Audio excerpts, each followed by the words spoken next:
मेरा नाम है सतीश और आप सुन रहे हैं सतीश सोनी के किस्से जो बदल दे आपकी जिंदगी के कई सारे हिस्से। आज के समय में हमारे समाज में युवा वर्ग बहुत परेशान है और ज़्यादातर जो छोटी सिटियों में रहने वाले लोग हैं वो ज़्यादा परेशान हैं। वो तो परेशान हैं, उनके माँ बाप भी परेशान हैं कि बच्चा जब पढ़ाई कर लेता है उसके बाद में उसे सरकारी नौकरी की बहुत ज़्यादा उम्मीद होती है। लेकिन आज मैं आपको सरकारी नौकरी वर्सेस प्राइवेट बिजनेस या प्राइवेट जॉब के बारे में कुछ बताना चाहता हूँ। सरकारी नौकरी मिल जाए बहुत अच्छी बात है, उसके लिए कोशिश करना चाहिए, लेकिन एक सीमा के बाद सरकारी नौकरी नहीं मिले तो आप अपना व्यापार स्टार्ट करो।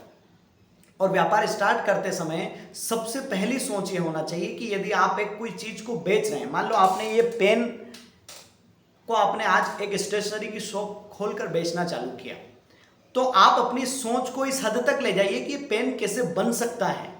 क्या मैं इस पेन को बनाने की कंपनी खोल सकता हूँ? क्या मैं इस पेन को पूरे राज्य में, पूरे डिस्ट्रिक्ट में, क्या 4-5 जिलों में पेन बेचा जा सकता है? तब आप व्यापार में तरक्की कर सकते हैं। तब आप इस लेवल पर पहुंचकर एक दिन कहेंगे कि यार कहाँ मैं नौकरी के चक्कर में पड़ा था, आज तो मैं कितना अच्छा पैसा कमा रहा हूँ, कितने लोगों को रोजगार दे पा रहा हूँ। लेकिन इस सोच तक जाना आसान नहीं है। इसके लिए आपको अपने घर से बाहर निकलना पड़ेगा, आपके मित्रों से, जो 10-5 जो आपके दोस्त हैं उनकी सीमाओं से बाहर निकलना पड़ेगा, आपको अपने शहर से बाहर निकलना पड़ेगा। और यदि आप इस लेवल पे नहीं कर पाते हैं ना, फिर भी भले आप छोटे लेवल पे करें। अब मैं छोटे लेवल की बात करता हूं, किसी भी तुलना में, किसी भी प्रकार से नौकरी आपके व्यापार से बढ़ के नहीं है। इस बात को आपको महसूस करना होगा। लेकिन उन लोगों से सलाह न लें जो आज किसी व्यापार को कर रहे हैं, क्योंकि अक्सर कोई भी आपको अपने व्यापार की रेसिपी नहीं बताएगा। जब आप जाओगे उसके पास सलाह लेने तो आपको रोता हुआ मिलेगा। वो आपको बताएगा कि कहीं ना कहीं उसके मन में एक अजीब प्रकार सा खौफ है कि कहीं ये इस धंधे को करके इस लेवल पे ना आ जाए, कहीं मैं जो पैसा कमा रहा हूं ये पैसा ना कमाने लगे ताकि मेरा धंधा कम हो जाए। तो कोई भी धंधे वाले को पूछोगे ना तो वो आपको उसकी सही सार रेसिपी नहीं बताएगा, लेकिन अंदर ही अंदर उसी धंधे की वजह से वो बहुत बड़ी गाड़ी मेंटेन करता है और उसी धंधे की वजह से वो घी के पराठे डेली घर से खा के दुकान जाता है। समझ रहे हैं आप इस बात को?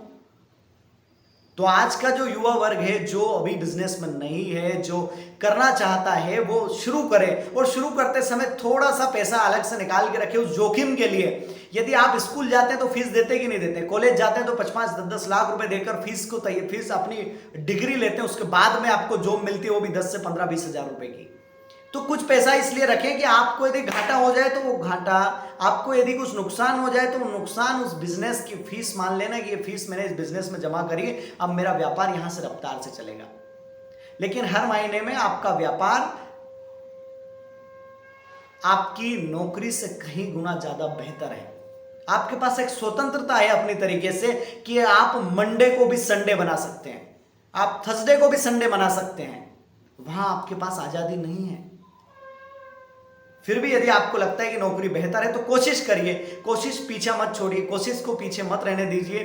सरकारी नौकरी की कोशिश करिए, सरकारी नहीं मिलती है तो प्राइवेट नौकरी की कोशिश करिए। प्राइवेट में भी बहुत अच्छे अच्छे मुकाम, बहुत अच्छे अच्छे लेवल लोगों ने तय किए हुए हैं।